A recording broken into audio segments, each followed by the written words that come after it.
Thanks very much. Once again, it's a great pleasure to be here with so many people who have so much to say. It's a genuine privilege. And thanks especially to all the brilliant young people. It's so nice to see the younger generation fascinated by the same things that the older generation is now having to come to grips with. I think I'm sort of the resident heretic in this gathering. And our role in civil society is really, I think, to put ideas on the table. We're very used to these ideas not being taken up.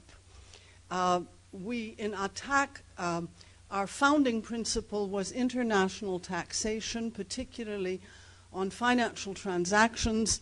And now, 11, 12 years later, eminent people are discussing it. But it took a very long time to get it really on the agenda. It took a long time. Mark Donfried was kind enough to mention my honorary degree from Newcastle. I got it at the same time as Gordon Brown, and he's extremely sincere, I think, about his anti-poverty program and about the debt of the South. And he asked me, we had a very brief conversation, and he said, "When did you write your first book about debt?" And I said, 1987, which was 20 years previous to this degree ceremony. And he said, "Well, you see how long it takes us to get anything on the agenda." So that's my introductory remark. Some of the things I will suggest will indeed seem heretical, but I would wager that perhaps in some other gathering of the ICD in 10 or 15 years they might seem much more acceptable.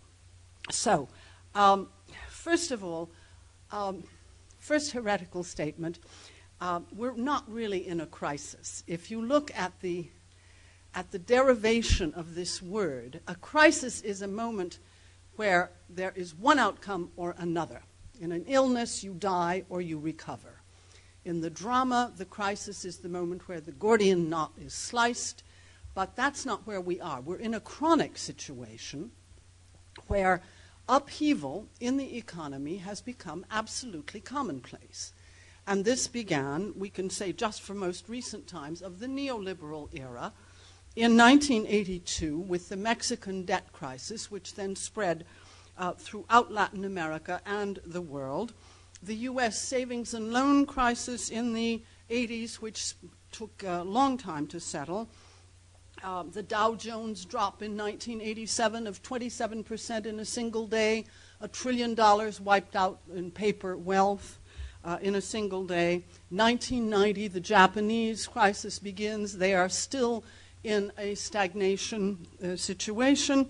Then the 1990s, the ILO, the International Labor Organization, counts 90 countries that had what they define as serious financial crises, and the definition of that is a drop in the currency of over 35% within 2 months, and there were 90 countries between 1990 and 2002 in that sort of a crisis. And then we come to, of course, the late 90s, the crisis that begins in Asia with Thailand, Indonesia, Korea, with precipitous drops in the value of the currency. Trade stops. No one will deliver without being paid immediately at the dockside. Many suicides of people who lose their jobs suddenly can no longer feed their families, etc. This spreads to Russia, Turkey, Argentina, etc. Then we have Enron in the U.S., then we have Silicon Valley, and then we have the subprime crisis which begins. And I don't think we're out of this. A previous speaker, Dr. Krasun, said he spoke of depression, and I think that is absolutely the term that we should be using. I don't think we're out of the woods, and the regulation of bubbles has not been introduced yet. And where there is an opportunity to make bubbles, bubbles will be made. I don't know what the next one will be. It could be in U.S. government paper. It could be an inflationary crisis. It could be in something else. It could be commercial real estate. I don't know. I don't think any of us do, but I believe that the fact of the bubble, so long as a real kind of regulation is not introduced, is going to continue. The second point is that this is not just a financial crisis, although this is affecting innumerable people throughout the world. Every 6 months, the ILO publishes its report on unemployment in the world, and for the past 18 months, every single one of these publications has said we were wrong the last time, we weren't alarmist enough, and the unemployment situation is worse than we said that it was going to be. It's about 220 million people today, but that doesn't count all of the precarious, vulnerable, self-employed, family-employed people who are also suffering. It only concerns people with jobs. And this crisis has exacerbated the effects of neoliberalism, which have been over the past 20, 30 years in particular, to create vast inequalities, to increase inequalities all over the world, so that now in the United States, which is perhaps the most extreme case, the top 1% of the society is now receiving 22% of all the wealth. After the war, it was 8%. We're back to the 1920s in terms of wealth, and you may be interested to know that according to the brokerage house Merrill Lynch, which publishes the World Wealth Report every year, which is one of my favorite publications. I think we know too much about the poor and not nearly enough about the rich. There are 78,000 people they count as ultra-high net worth individuals who 78,000 is a very small-sized town, you know. And together they have $13 trillion. That's 13 with 12 zeros, which is approximately the GDP of the entire European Union. 78,000 people, 13 trillion, not bad. The list of billionaires of Forbes shrank a bit in 2009. Some people were pushed off that list, but if you have $1 billion, which isn't much for Forbes now, there's pages and pages and pages of people who have hundreds of people who have $1 billion. You have, if you invested, and you're such a paltry investor that you only make 5%, you will have to spend $137,000 every day, Sundays and holidays included, or you will automatically become richer. And that is what is happening because taxes, as we all know, over the past 20 years have been reduced so that in the U.S., under Eisenhower, Republican president, the top tax bracket was 90%, now it's 35%, and so on. So, huge increases in inequality, and also a huge outflow of income from the pockets of labor to capital. Eurostat gives one estimate, which is 14 points of the value added, whereas in 1974, labor was receiving about 3/4 of the value added in a given year of GDP. It's now down to 60, and capital in parallel, which used to have about 1/4 of the value added, is now receiving 40%. So that means that in dividends, in rents, and so on. So that means that working people have less to spend. That means we are in a continual crisis of overproduction. And inequality is not just serious for income reasons.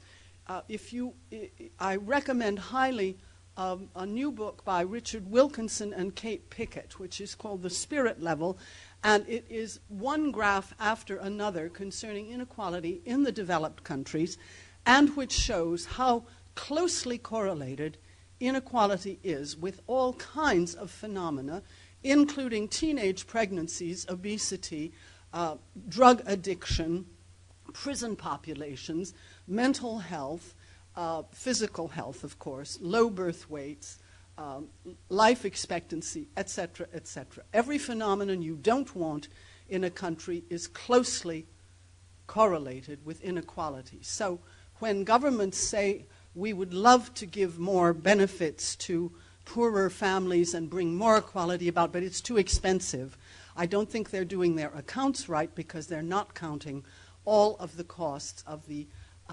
phenomena which are introduced when inequality is large and growing.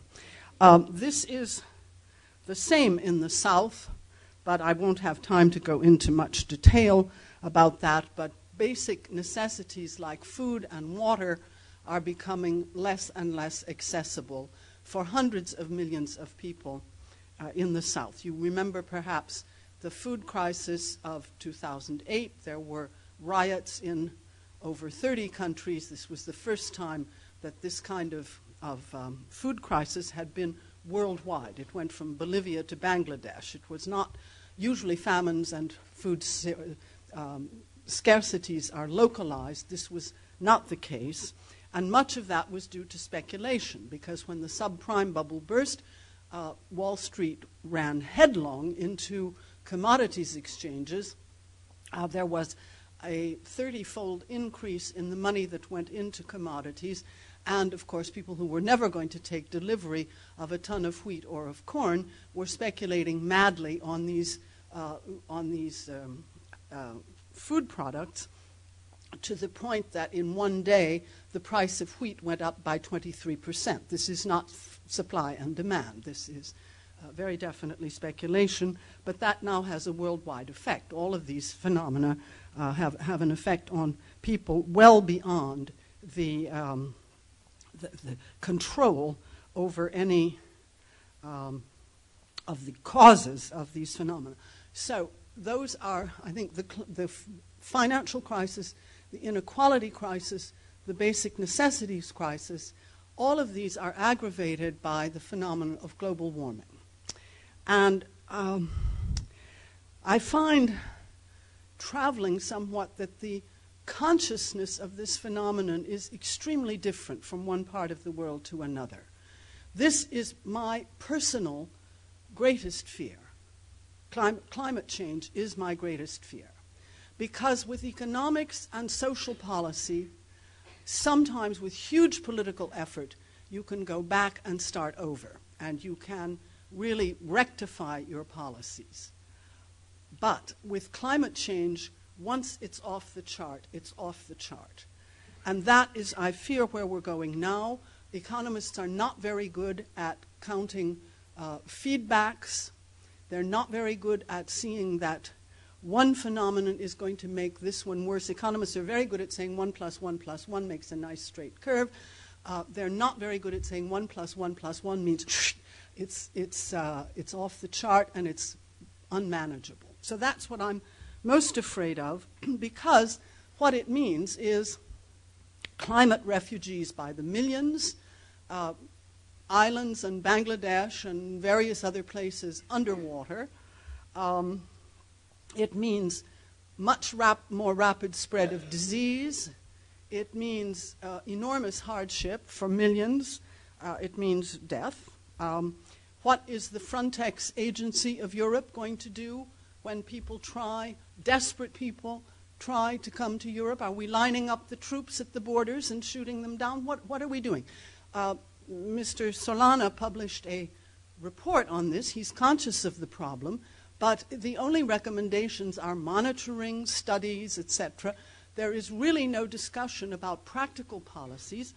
This worries me, because maybe Solana was not in a position to say truly what had to happen, because it was a public report. But Europe is not facing this problem in any realistic way, in my view. And this is going to be the greatest. Maybe we're not looking in the right direction when we're looking at crises. That's my view. Anyway, remedies and governance.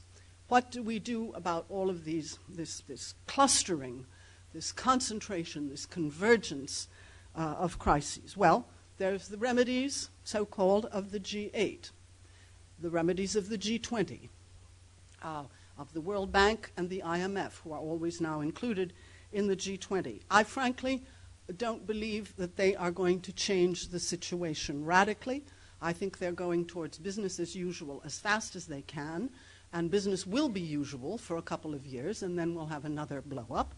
But we now have this self-proclaimed world government, which leaves out 172 countries, but that doesn't seem to bother them. And they are, unfortunately, not coordinating on climate. They've given the clean development mechanism to the World Bank, which is the last institution that should be given any responsibility for the environment. The World Bank has been lending to coal-fired power plants ever since it founded the environmental department, and when you asked them what they were up to and why weren't they funding solar in a place like India, which had more sun than they knew what to do with, they would say, well, it's cheaper to use coal. And of course the answer to that is yes, of course it was at the time. But if you, the World Bank, were funding solar energy and guaranteeing a market, very quickly innovations would have taken place and the usual lowering of production costs would have come into play, et cetera, et cetera. So last year, including their commercial wing, which is the international, what's it called, anyway, I've forgotten, someone else will remember. They funded still $8 billion worth of greenhouse gas emitting projects. So I don't think that they're the institution that should be charged with the environment. The G20 saved the IMF. The IMF was on its last legs. It was counting only on Turkey and Pakistan to pay the salaries. When Dominique Strauss-Kahn came in, he said, we've got to cut the budget. We need to get rid of 10% of the personnel. Who would like to take early retirement? And 20% of the IMF employees said me. They would like to take early retirement because they didn't see much future in the organization. Well, now they've got $750 billion given them or promised them by the G20. So they're back in business. And as far as I can tell, I may be wrong, they still are relying on Washington consensus policies. The present governance arrangements, if you think of the world governance in concentric circles, I would say finance is on the outside. It's the most important. It makes most of the decisions. It's not been got under control. The tax havens, they had a very short conversation about tax havens but did nothing serious. This is depriving governments throughout the world of easily $250 billion worth of taxes every year. A question was raised about transnational corporations. There is no global regulation of any serious nature of the banks. The estimates of the bailouts range between about 5 trillion and 14 trillion. These are very hard to quantify because it depends on what you include. The 14 trillion comes from two officials at the Bank of England. I think it's pretty reliable. But let's say even if it's 5 trillion, that means that citizens are paying and will continue to pay not only in their taxes, but also through unemployment and through benefits that they must forego because the governments are going to be using all of this money for the banks. So we have finance on the outside, which is running most things. Then we have the economy, the real economy, where finance is not contributing as it used to do. It used to be, in the United States at least, that half of the investment went to the real economy and half went to the financial sector. Now it's over 80% that goes directly into finance, and that leaves very little for the real economy. So when Marx gives his famous diagram of you go from commodities and investment to sales and profit, and then you reinvest in commodities and then so on and so on, but you always go from real goods and services to money, to goods and services to money, etc. No, not any longer. You go from money to money to money to money without ever passing through the real economy, and I think that's one of the things that has really gone wrong. So, finance, economy, then society, which follows the dictates of the economy, largely neoliberal dictates up to now, and then the very smallest and least significant in present arrangements is the environment, which most economists still consider the place where we get our raw materials and where we dump our wastes, including our CO2. Now, civil society, the kind of people I meet all the time that I have just again met in Brazil, in the World Social Forum, we think that that arrangement ought to be totally transformed, and we ought to have the environment on the outside, because that is the real constraint. If you argue with nature, you lose. It's as simple as that. And we're not talking about the planet. We're talking about the human race and the possibility of life on Earth. The planet will do okay. The planet has been going along for 4.5 billion years, and it will continue to go around the sun. The question is whether it will do so under conditions where life is possible, because we have a rather narrow range of tolerance. We can't live constantly at 30 degrees below zero, just as we can't live in any meaningful way at 50 degrees above zero. So our tolerance range is pretty narrow, and if things go up even a little more, we'll have the consequences that I mentioned before. So we believe that climate is the real constraint, but once that is considered, the society ought to be free to decide what kind of an economy it wants and what works for that society. Then society, being the guiding spirit, says to the economy, you work this way, that way, this is how we are going to invest, produce, consume, distribute, etc. And finance becomes the least important circle and simply a tool at the disposal of the economy, like many other tools. Now, how might this be done? And what would be our proposals? Our proposals for governance, and here comes one which you will probably think is way, way off the wall, that is socialize the banks. The banks would not exist, many of them, without us. So not for this audience, but sometimes when I'm in Hyde Park, let's say, on the bandstand, and there's 30,000 people out there who've just marched against the G8 or the G20, and I say, let me hear it, the banks are ours. And then they shout, the banks are ours. Well, they are. They are ours. We've paid for them. They wouldn't be there. Their stocks would be quoted in pennies, if at all, if it weren't for citizens. So why socialize them? Well, because they're not lending to the real economy. They are simply frozen. A year and a half after the crisis was declared, then, okay, interbank lending stopped, but they're still not lending to small and medium enterprise. In Europe, it's small and medium enterprise that provide 90% of all of the employment. It's not transnational corporations. They don't need to borrow, and they can borrow, but the SMEs have a terrible time still borrowing. So we ought to be able to say to the banks, or at least a part of the banks, from now on you are devoting X% of your portfolio, under prudential rules, of course, lending to small and medium enterprise, in particular, with an ecological project.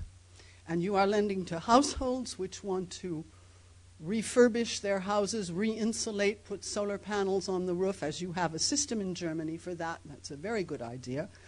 But those should be the priorities.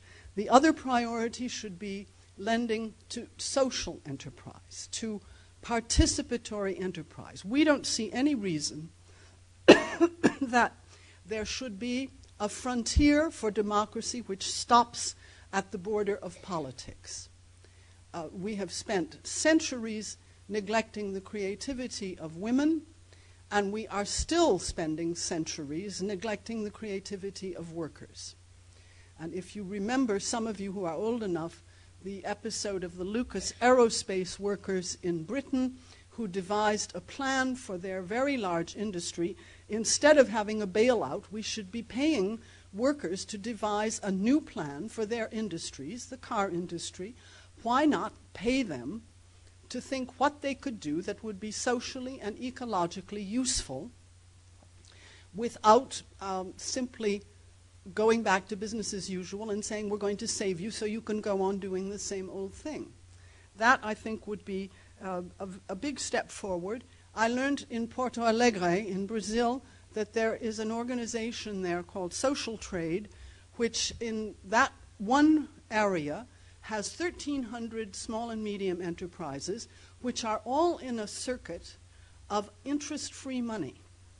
So I sell something to you, and you sell something to Mark, and he sells something to you, and all of this takes place, the software exists, and it all takes place without recourse to the banks. It's all interest-free money with credits and debits that you can use in any way that you want, and this network is growing all the time. I think that's a very innovative and interesting way to organize democracy. Some of these businesses are democratically run, some of them are hierarchical, but the idea of saving jobs that way, I think, is a genuine remedy. So we have also many ideas for international taxes. Some of these are now being taken seriously. In the latest report from the Bank for International Settlements, they said that there are $3.2 trillion every day in various kinds of financial transactions every day. When James Tobin first proposed this tax, it was 80 billion. So you can see that now it is about 400 times bigger. And with a tiny tax, which it wouldn't even be worth avoiding, you could raise enough money to wipe out all the diseases, to wipe out poverty, to invest in agriculture, which isn't being done, to give everybody a fair deal in life. And that is what we are proposing, and thank heavens now this is becoming a much more universal idea. I would also recommend that we cancel once and for all the debt of the poorest countries in the South, but in exchange for reforestation, paying people to plant trees where they are, and to conserve biodiversity where they are, so that the money would be spent in local communities, under the control of local communities, but it would also provide us with carbon sinks. Trees are the best way to absorb carbon, and unfortunately deforestation, as you all know, is going on in a much more intense way. The G8 in Birmingham in 1998 promised to do this. They promised to cut the debt of the poorest countries. The highly indebted poor countries, the HIPICs, then had to go through 6 more years of structural adjustment, and finally they said, okay, we're on the list, we can get debt relief. And you know what the debt relief was? In 1998, they owed $102 billion, and last year they owed $100.6 billion, for a total reduction of 1.4%. The G8 was joking when it promised to reduce the debt of these countries. Now, let's just do it. Let's have a decision. It's very strange to me that in Europe we have no bonds. I mean, we have individual country bonds. But the BCE, I'm not an economist, so I will ask the economists, there are many here, does anyone know of a central bank that doesn't have any bonds, except maybe New Zealand? I thought every country had its own paper. Greece is in trouble with its paper now. But we don't have them in Europe. And if we had Eurobonds,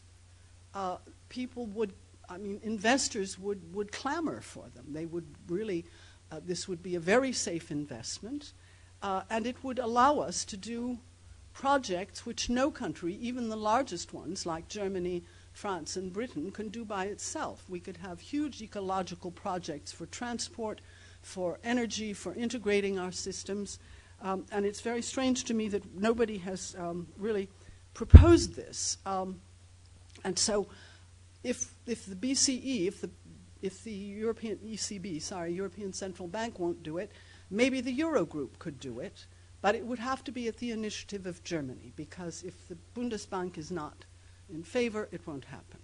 So I think it would be much better to have a system where it's Europe that saves European countries rather than them throwing them on the open market, and then they would pay less, for their borrowing, and they would be able to buy, for example, German exports or Slovenian exports, if they didn't have to pay so much in debt service. And finally, on the WTO, although it's probably a good idea to have a trade organization with a dispute resolution mechanism, in my view, we would be much better off with the Keynesian version of the WTO, which he called the International Trade Organization, and coupled with a trade currency, which he called the Bancor. If we had had an organization like that, we would have avoided the huge surpluses in China with the huge deficits in the United States, because they would not have been able to accumulate them. They would have been taxed, and those would have gone in, those that would be equalized, because it was a system in which your debits and credits had at some point, with certain limits, had to be in equilibrium. So I would much prefer a trading system that was built on those principles rather than one which really is more interested in beyond borders or behind borders barriers than in barriers at the frontiers. It's really, the WTO is really about getting rid of investment codes. It's about getting rid of any restrictions, calling them disguised trade restrictive measures.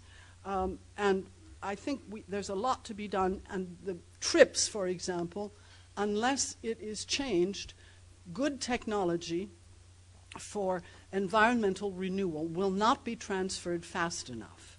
And we are really in an emergency situation where we need to have a much faster transfer of what works.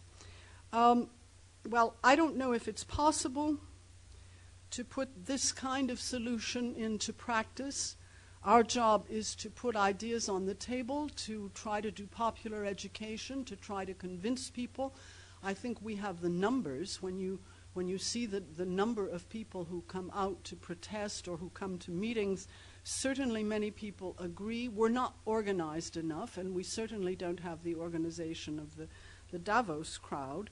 But I think we have the numbers, we have the ideas. I haven't given you the technical details about how to organize international taxation, but that one knows how to do that. This is not a technical problem.